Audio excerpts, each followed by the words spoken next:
So we're in a series where we're looking at myths, stories, symbols from the Buddhist tradition. And we're in a little mini-series as part of that, which is looking at the Wheel of Life. The Wheel of Life here. And the Wheel of Life is one of the kind of, I suppose, most prominent, most common symbols of Buddhism. It's been around a very long time. I think wheels of life have been found in very early paintings in caves, kind of going back 2,000 years, something like that. So it's a symbol that's been used by Buddhists for a long time. And it's basically, it's a teaching aid. It's a Buddhist teaching aid with lots going on in it as well. And we're going to be looking at the Wheel of Life for the next 3 or 4 weeks after this, I think. We've already had 2 weeks on it, then we've got some more coming up. And the first week, Vidanya talked about the whole of the wheel. Last week, Shantasiddhi introduced us to what's going on in the middle. I'm going to talk about 3 of the realms today. So I'm going to talk about 3 realms, which are the realms where the hell dwellers live, where the hungry ghosts or the addicts live, and where the titans or the jealous gods live. So very good company this evening. And next week, Machidas is going to talk about 3 of the other realms as well. And then later on, we're going to talk about the rest of the wheel. So, just to sort of summarise the Wheel of Life.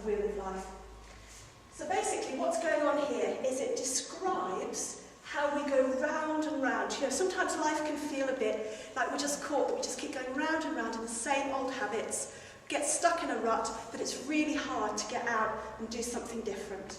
And this wheel describes how that happens, but also it describes how you get out of it, okay? So the point of the Wheel of Life is not to show you how to get to some kind of wonderful place, it's to show you how to get right off the wheel altogether, do something completely different. And what happens in the middle here, as Shantasiddhi described last week, is this in a way is the engine of the wheel. This is what makes it turn. This is what gives it its power. Because what we've got in the middle of the wheel is we've got craving, hatred and delusion. And they're they drive us. Basically, we're deluded. We don't really understand reality. We all think that we're the centre of the universe and that what happens to us is the most important thing. And that's a completely human thing to think. Nothing wrong with that, but it does get us in a bit of a mess quite a lot of the time.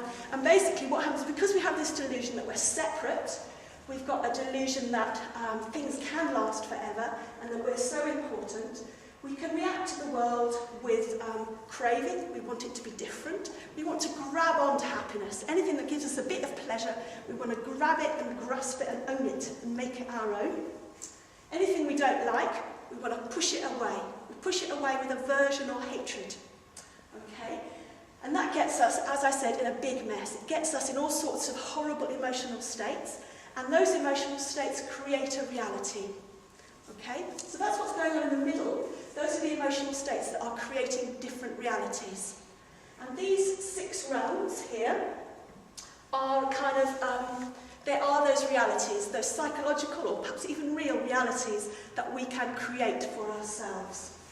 So I won't say much about the 3 that Machidas is going to talk about next week. I'll just mention them now.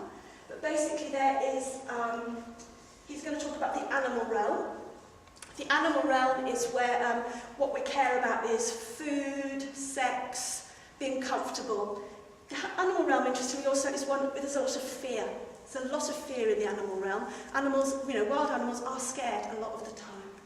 So that's the animal realm. He's also going to talk about the realm of the gods, which sounds lovely. The gods is where we enjoy sublime mental states.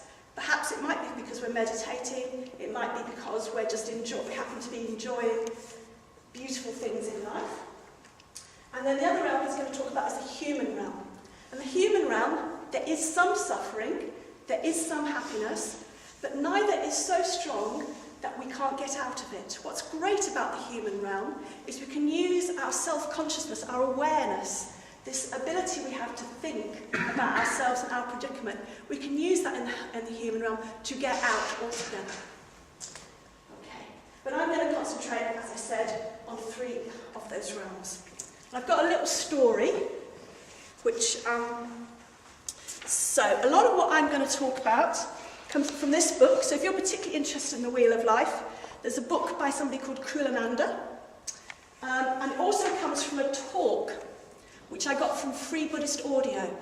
So if you don't know yet, I'd recommend having a look at the website, Free Buddhist Audio, because there are just many, many, many talks. There's also talks on the Sheffield Buddhist Centre website as well. But on Free Buddhist Audio, you'll find talks from all around the movement. And the talk that I took a lot of this from is by Padmavajra, who some of you will have met. He lives in Norfolk, but he's the president of this centre. So he visits quite regularly and gives talks here.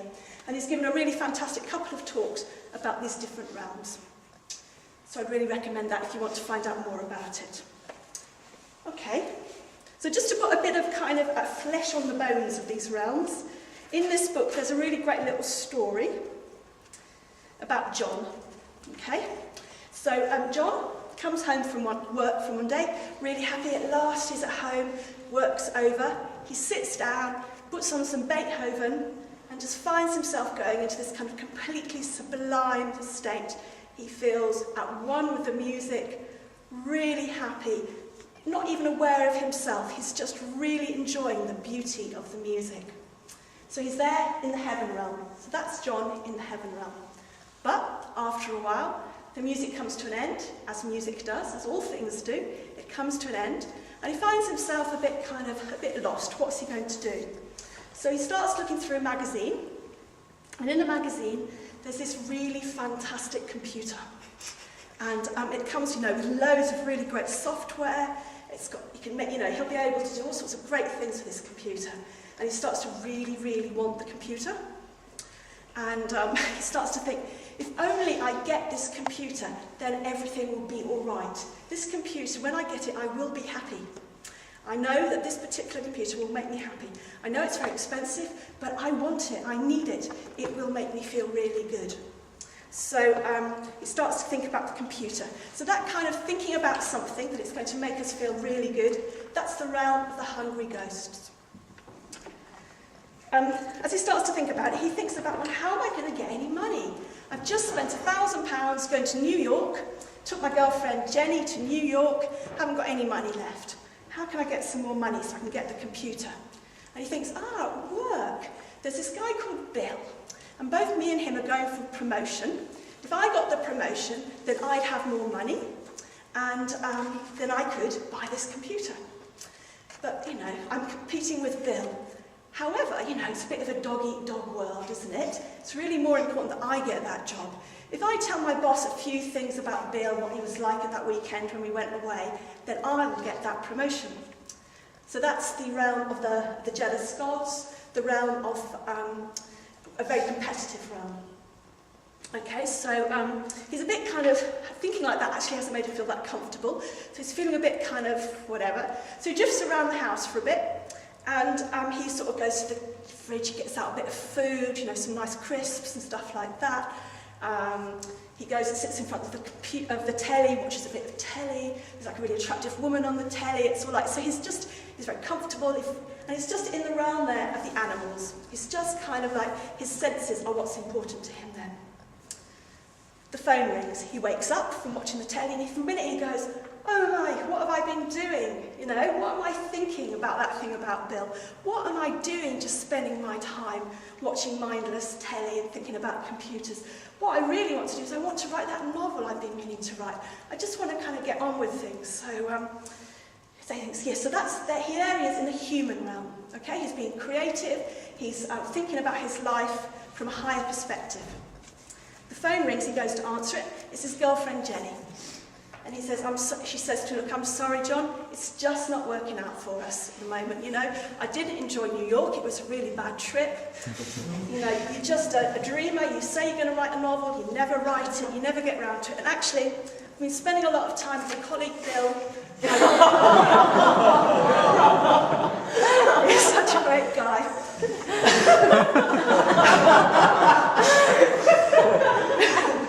So poor old John is plunged straight into that hell realm. He's in a hell realm of jealousy, of anger, of frustration. Okay, so it's all in this book. I didn't make it. So that sort of shows the realms in action.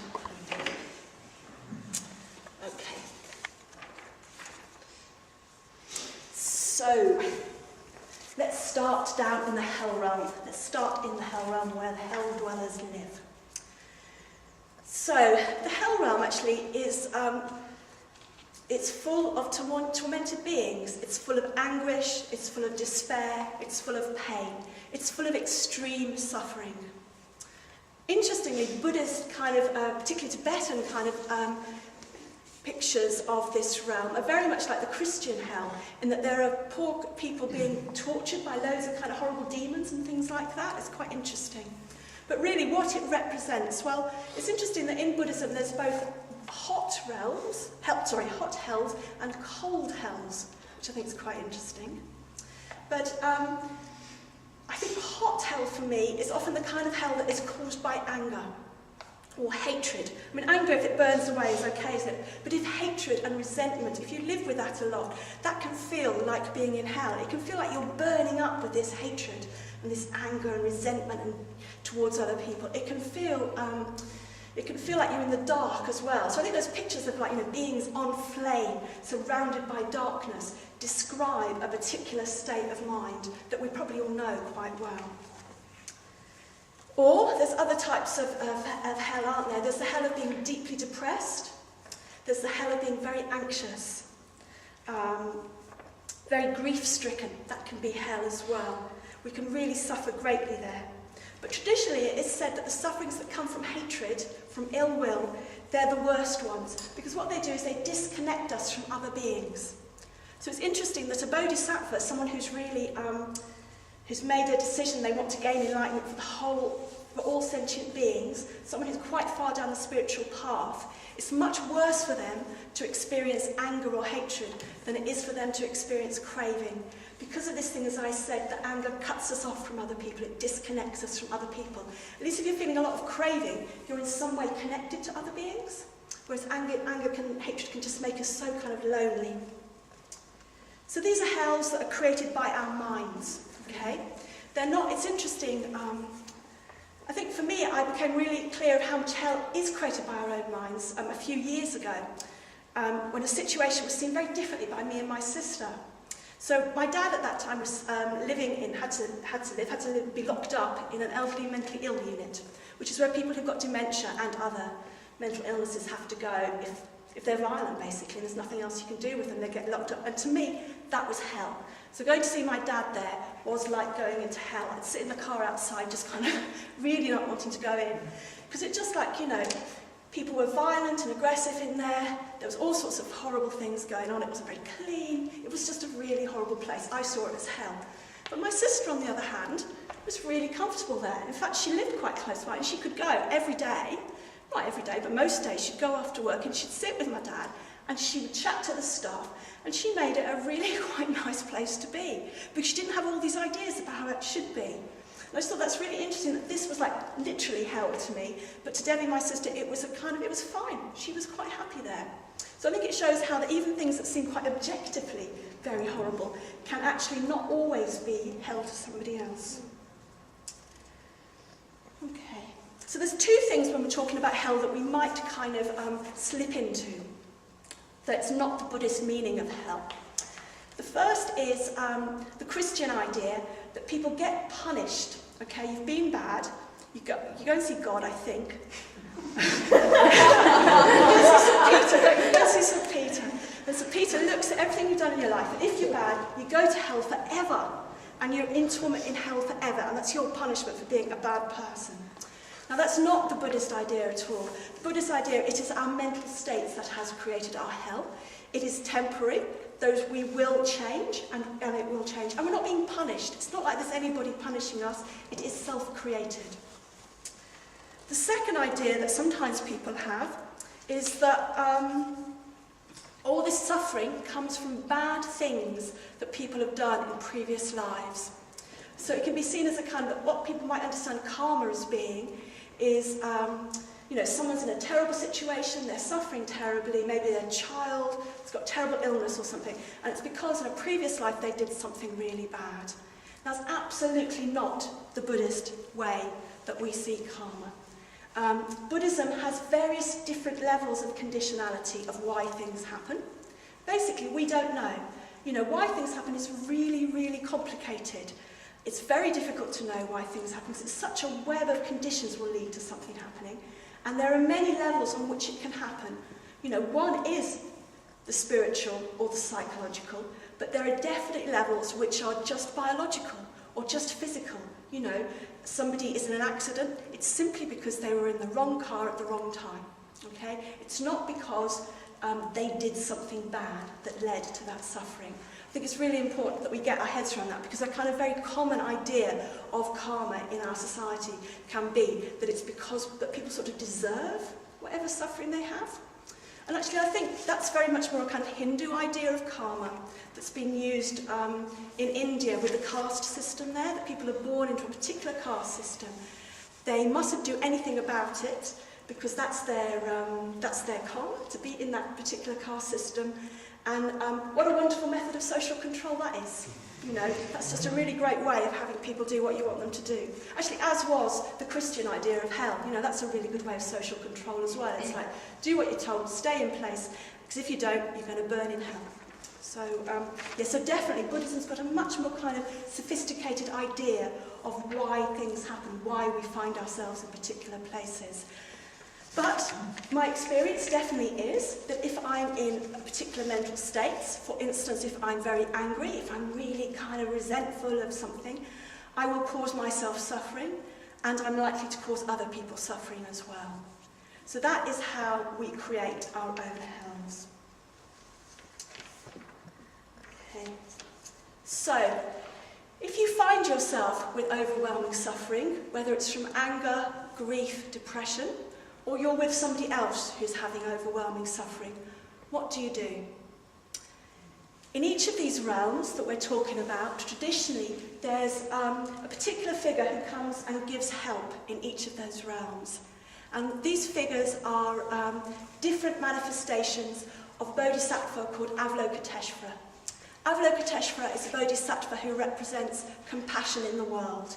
He is, the great compassion for all living beings. And he goes into each of these realms in different forms, because he's being what those beings in those realms need. So he comes into this realm, this hell realm, as the Dharma Raja, the king of truth. And what he carries is Amrita. Amrita just means nectar. So he carries of nectar. And nectar is soothing. Okay? Because the first thing with people who are in great suffering is what they need is they just need some help of some kind. They don't need any Buddhist psychology or philosophy. They don't need any platitudes about anything. They need perhaps some practical help and some sympathy. So what we need, if we're in suffering, is some help for us. So if we're with somebody else, we might do what we can practically to help heal the pain.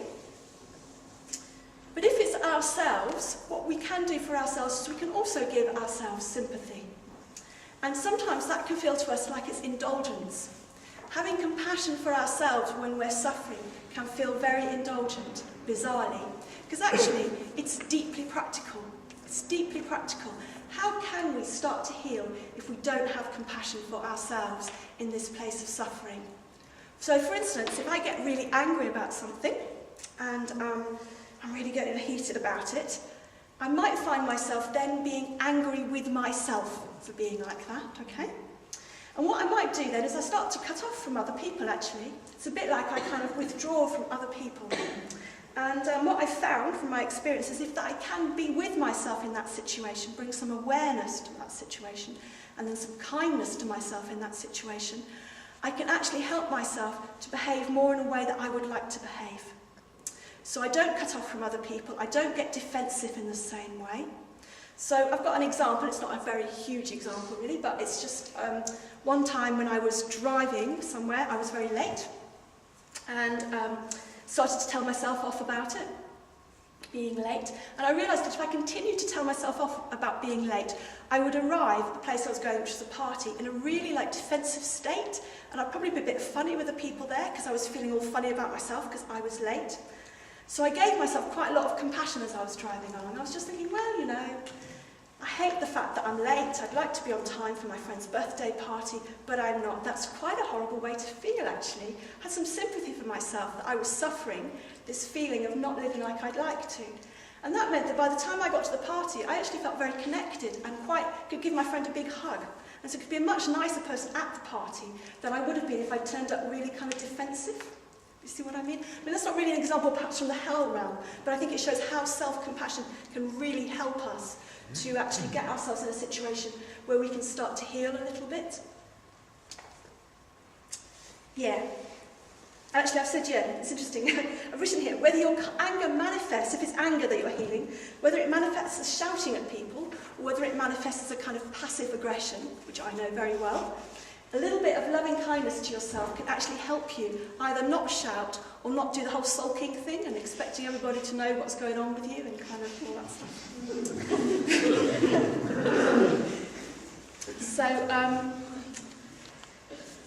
Okay, so there's a need for soothing, healing nectar when we're in the hell realm. But Amrita or nectar has another meaning. It actually means the deathless. Okay?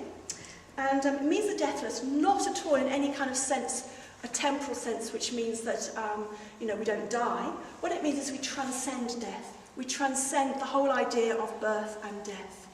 And Amrita can also be a word that means nirvana or enlightenment itself. So what the Buddha is bringing into the hell realm there is he's bringing the teaching of the Dharma, he's bringing the teaching of the truth as a way out of suffering. Because actually these extreme states of pain, grief, anger, whatever it is, they can actually be the state where we can break through. If things are really bad and we're really suffering, sometimes we can make quite big breakthroughs in that state. Because we're seeing reality in some ways as it is, and we haven't got anything to lose, actually, because we're in a pretty bad state. And there's a classic story from the Buddhist tradition that I think demonstrates that really well. And it's the story of Kisagotami. And I'm just going to tell it briefly. If you like the story and you haven't heard it before, I'd really recommend you look it up because it's such a beautiful story. So it's set at the time of the Buddha. Kisagotami was a woman, a young woman who got married and wasn't able to have children for some time. And at that time, having a boy child was the thing you needed to do. You needed to have a boy to kind of have status in the family.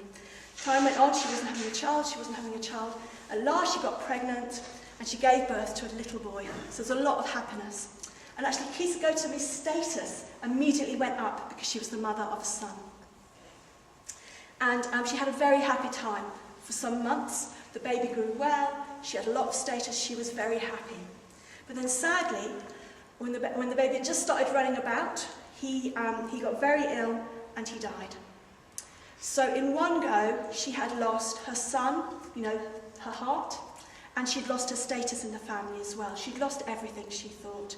And she became, she was crazed with her madness, with her grief. Her grief made her act in a very, she lost touch with reality. So she picked up the body of her baby and she didn't want the baby to have died. She so much wanted the baby to still be able to live that she wasn't able to accept that the baby had died and to bury him. And what she did is she went from door to door in the village asking everybody, please can you help me? Can somebody here help my baby, make my baby better? And obviously the people in the village could see that the baby was dead, there was nothing that could be done. And they gave her all sorts of good advice about what she could do, but she couldn't hear any of it. And in the end somebody said, go and see the Buddha. The Buddha's spending some time on the edge of our village. You could go and ask him. So she went with her baby to see the Buddha, and after some time she got to meet him, and she said to him, please could you heal my baby? Could you make my baby better for me? And the Buddha looked at Kisagotami, and he said, okay, what I'll do is I can heal your baby if you go and find a mustard seed from a house in the village. Kisagotami thought, great, mustard seeds, very common. Every house in the village will have a mustard seed. But then the Buddha added, when nobody has died. So you need to go find a house with a mustard seed where nobody has ever died. Kisagotami thought, okay, I'll go and do that. So she went to the first house, knocked on the door, said, I'd like a mustard, have you got any mustard seeds? And the people in the house said, yes, of course. And then she said, oh, but has anyone died here?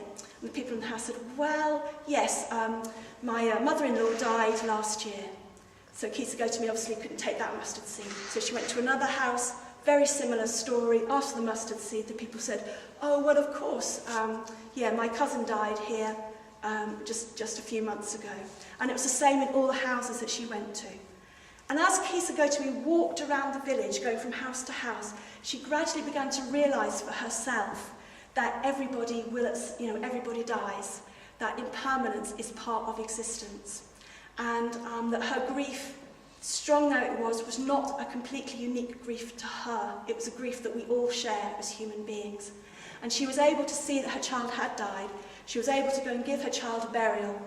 And then she came back to the Buddha and she asked the Buddha if she could go for refuge to the Buddha, which is jargon, which means Buddhist jargon, which means basically, could I take up the way of life of the Buddhist and act in accordance with the precepts, take up being a Buddhist for my life? And the Buddha said yes. And the story is that later on, actually, Kisagotami herself became a very renowned teacher and became enlightened herself.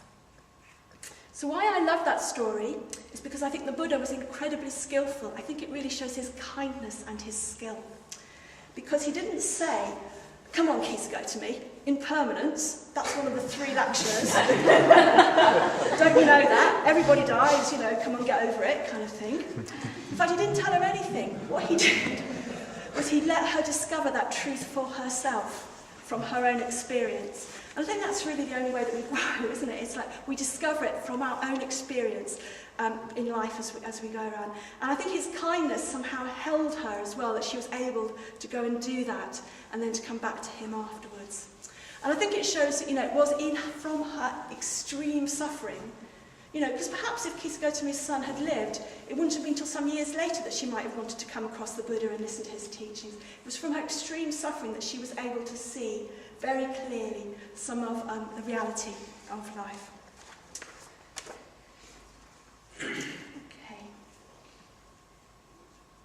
Okay, let's move from the Sorel. So let's move on to the hungry ghosts, or the realm of the addicts. Okay, so this is a realm where everything is very grey. Okay, it's kind of dark. It's kind of like November evening when you're walking back and everything's very grey and dark. It feels like there's no light at all. It's like a desert full of gravel and sand. Nothing's growing except a few stunted trees maybe. There's some water running through it, but it's really polluted and dirty water. It's just this awful, awful environment of darkness, horrible fumes coming out of the polluted water, air that's poisonous to breathe. That's where the Praetors live. The Praetors themselves are amazing creatures. So that's Praetor, which means hungry ghost. They come in all sorts of different shapes and sizes, but basically they have really spindly legs, huge great bellies, very little necks, huge eyes, like saucer eyes, and only a tiny pinprick of a mouth and a tiny, tiny neck. Because what they want is they're craving nourishment, they're craving things, and they're really desperate for food or water. If they do get some food or water, they can't eat it because they've just got pinpricks for mouths, or it turns to excrement as they eat the food. Okay? So their living is pretty grim. Okay? It's the land of neurotic desire. And actually, it's a world of anguish, it's a world of unsatisfied longing and craving. It's the one bit where you're kind of going, if only I could have that experience, that person, that job, that status, that food, that computer, whatever it is, if only I could have that thing, then all would be well. But the trouble is that craving is endless, okay? We can crave something and get something, but then we'll just crave something else. And the more we live our lives from a place of craving, the more we'll be like a hungry ghost, just drifting about, looking for what will fulfill us. And we might even find ourselves starting to blame others, because life isn't giving us what we think we should have. Basically, we're looking for the wrong thing in the wrong place for a hungry ghost. Because this craving we got is neurotic craving. It means that we want something to give us, something which it can't give us, okay? Because all those things I said, you know, wanting experiences, they're fine, they're fine. Wanting computers, it's fine if what you want is the thing that you can do, look at the internet on or something, that's fine. The problem is when we think that all these objects, people, experiences are going to give us something they don't. And, and the trouble is, we live in a society where we're all the time being told that things will give us things they don't really provide, okay? There's the whole industry of advertising, which basically works, you know, on the premise that, you know, if you have the right breakfast cereal, your family will be really happy and cheerful. Still haven't found that right breakfast cereal.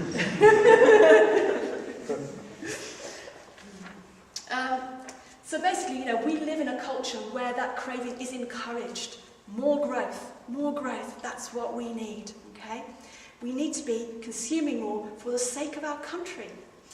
I think after the 9/11 thing back in 2001, didn't the president at the time say to everybody, don't let the terrorists win, get out and buy more things? Anyway. So, but actually, of course, what we want is we want love, affection, we want to feel meaning in our life. We want to give, actually. We want to be able to give to other people. We want to be creative. And in the end, what we want is enlightenment. We want to grow as human beings to our uttermost potential and beyond. You know. Yeah, but sadly, because we live in this world, we can become hollow men and hollow women, as I think T.S. Eliot said. There's a terrible emptiness, perhaps, at the heart of many people's lives. And actually, in a way, we can live in a way which encourages that. It's a bit like any inner contentment and inner richness can be taken away by the way that we live. So we live like that in the West, in the rich West. And this way of living creates a shadow. There's a shadow from it, which is that, in other parts of the world, there are people who don't have enough. And some of the reasons why those people don't have enough is because we have too much. So we live in this really weird world. And Padma Vajra says in his talk that for him that makes him feel like the revolutionary thing to do is to lead a simple life, okay? To not take part in that kind of consumerism at all, but to try and make his life as simple as possible so he's just not literally buying into that idea that the more things we have, the happier we'll be. So the Buddha that comes to this realm of the hungry ghosts, these praetors, is a red Buddha. He is called Dwalamukha, and that means great compassion blazing face. So great Buddha of great compassion blazing face. What he brings a vase of food that the praetors can really eat. He brings nourishment for the hungry ghosts. And what is that nourishment? Well, what we need to do is cultivate the inner richness. We need to cultivate those things that will really make us happy. So that is connections with other people, that is enjoying beauty, that is being able to be still and contented without looking for something outside ourselves to make us happy. And we can find it very painful to stop sometimes, to actually stop and be with our mental states as they are, without doing something to try and, looking for something outside ourselves to entertain us. That can be really painful. But if we can sit with awareness and with kindness, we can gradually begin to realise how much potential we actually have inside ourselves just to enjoy the simple things in life. And in fact, if we're finding it very painful, that deep contentment isn't coming, which often it doesn't, and what we can do is we can start to look at ways that we can cultivate that. And there's a really good saying, which is, if you don't know what to do, do something for someone else. Okay? So if we're stuck in our mental states of craving, a really good way to break through them is to do something for someone else. Because it immediately stops you thinking, me, me, me, me all the time. It means that you need to think about somebody else, and that just breaks right through that horrible feeling, just thinking about myself all the time. So we can do something practical for somebody else. We could do something creative. We could do something where we're just stepping out of ourselves, so we can give. So generosity can actually be a way for the hungry ghosts to break their cycle of wanting if they're giving. That's the way we can break the cycle. And that's the food that actually will nourish us. That's the food that will give us what we really need. Okay.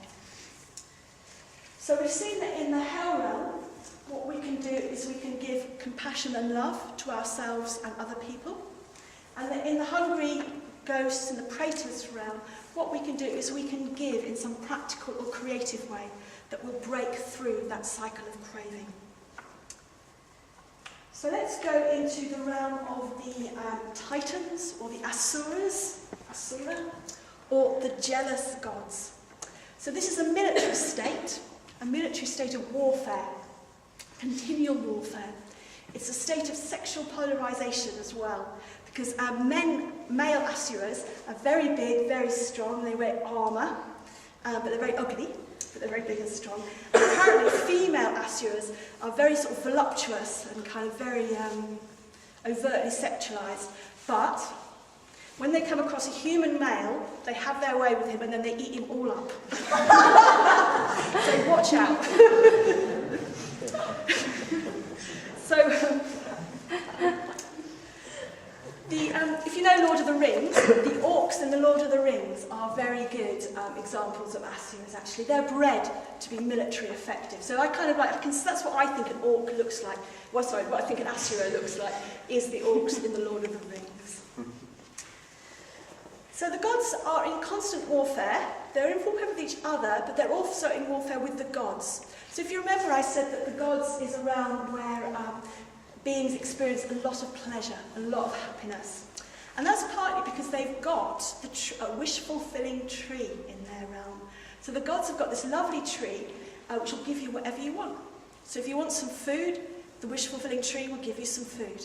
If you want something nice to wear, the wish-fulfilling tree will give you whatever you want. The gods have got that. They've got the fruit and the flowers of the tree up in their realm. But the bottom, the roots of the tree, interestingly enough, are in the Asuras realm. So the Asuras can see the bottom of the tree, but they can't get any of the fruit or any of the flowers.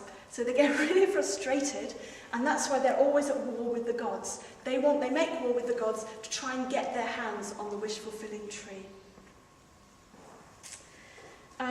They're also just very jealous and envious of each other as well. It's a very competitive world, the world of the Asuras. It is, as I said in that story before, it's the dog-eat-dog world. It's the world where you just think, I need to get the benefit of this for myself, and I'll do whatever I can to stop other people from getting this thing. I need it for me. So others have what we want that. And if we've got something, they'll get what we have as well. Okay, so we need to hold on to what we've got, because other people will get us from us. So in this realm, we resent other people's happiness and good fortune. Because in this realm, it can seem as if there's only a certain amount of happiness to go round, which is a kind of really common thing, but it's a bizarre thing if you think about it, because actually, the happier other people are, the happier they tend to make me as well. So in a way, it's great the more people that are happy. But I'm afraid my natural tendency is to feel a bit like if something good happens to someone else, in some way it diminishes me. I don't know why.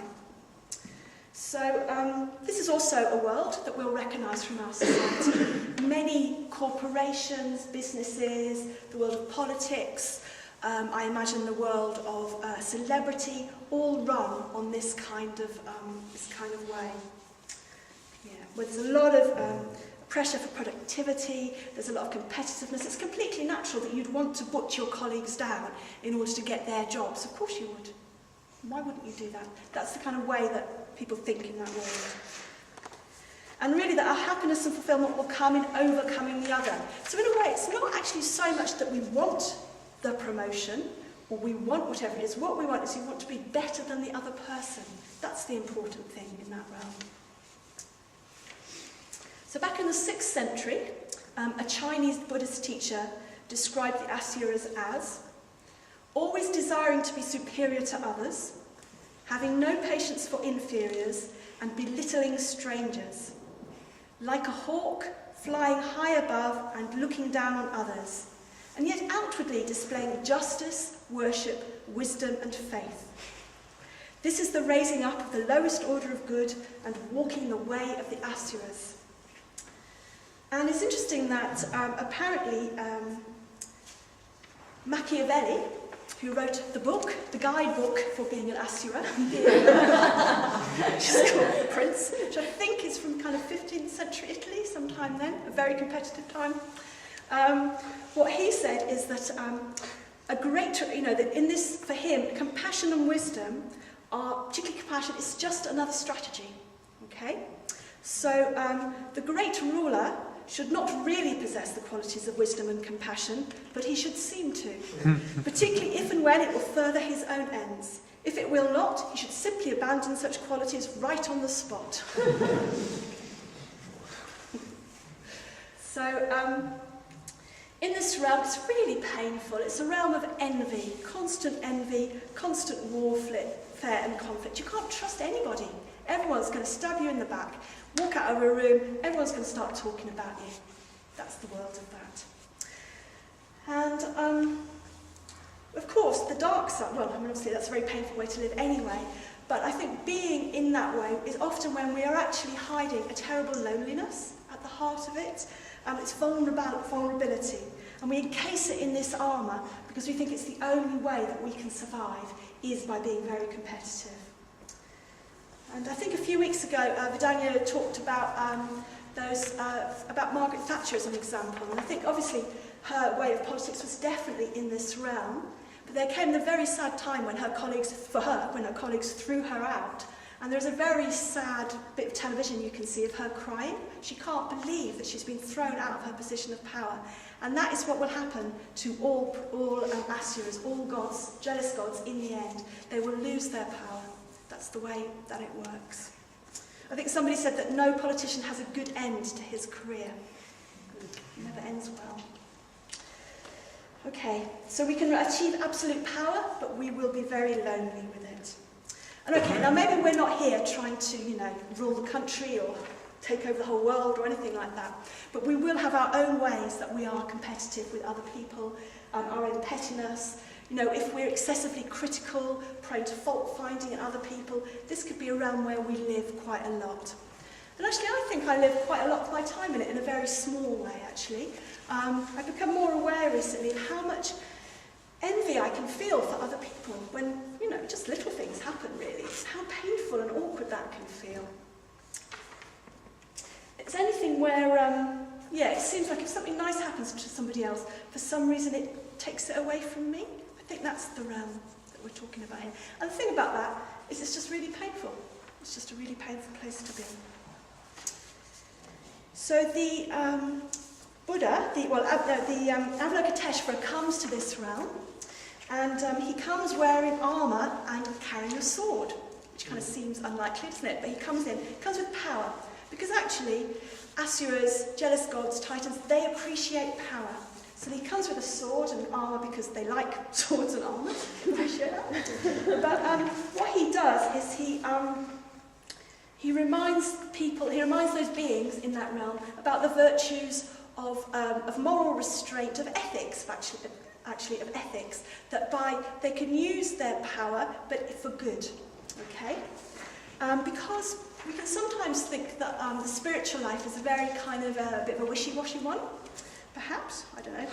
Everyone's been very kind and soft and all that kind of stuff, which is very good.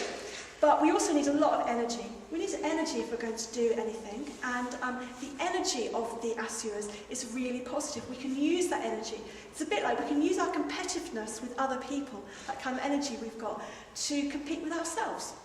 Okay? We can try and use that energy to actually change ourselves.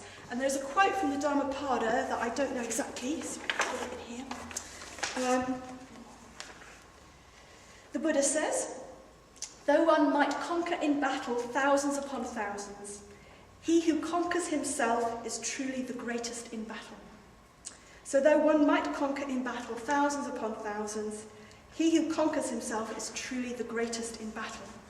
So we can use that energy we've got, that competitive energy, to actually work on ourselves, to work on our own hatred, craving, and transform it into something positive.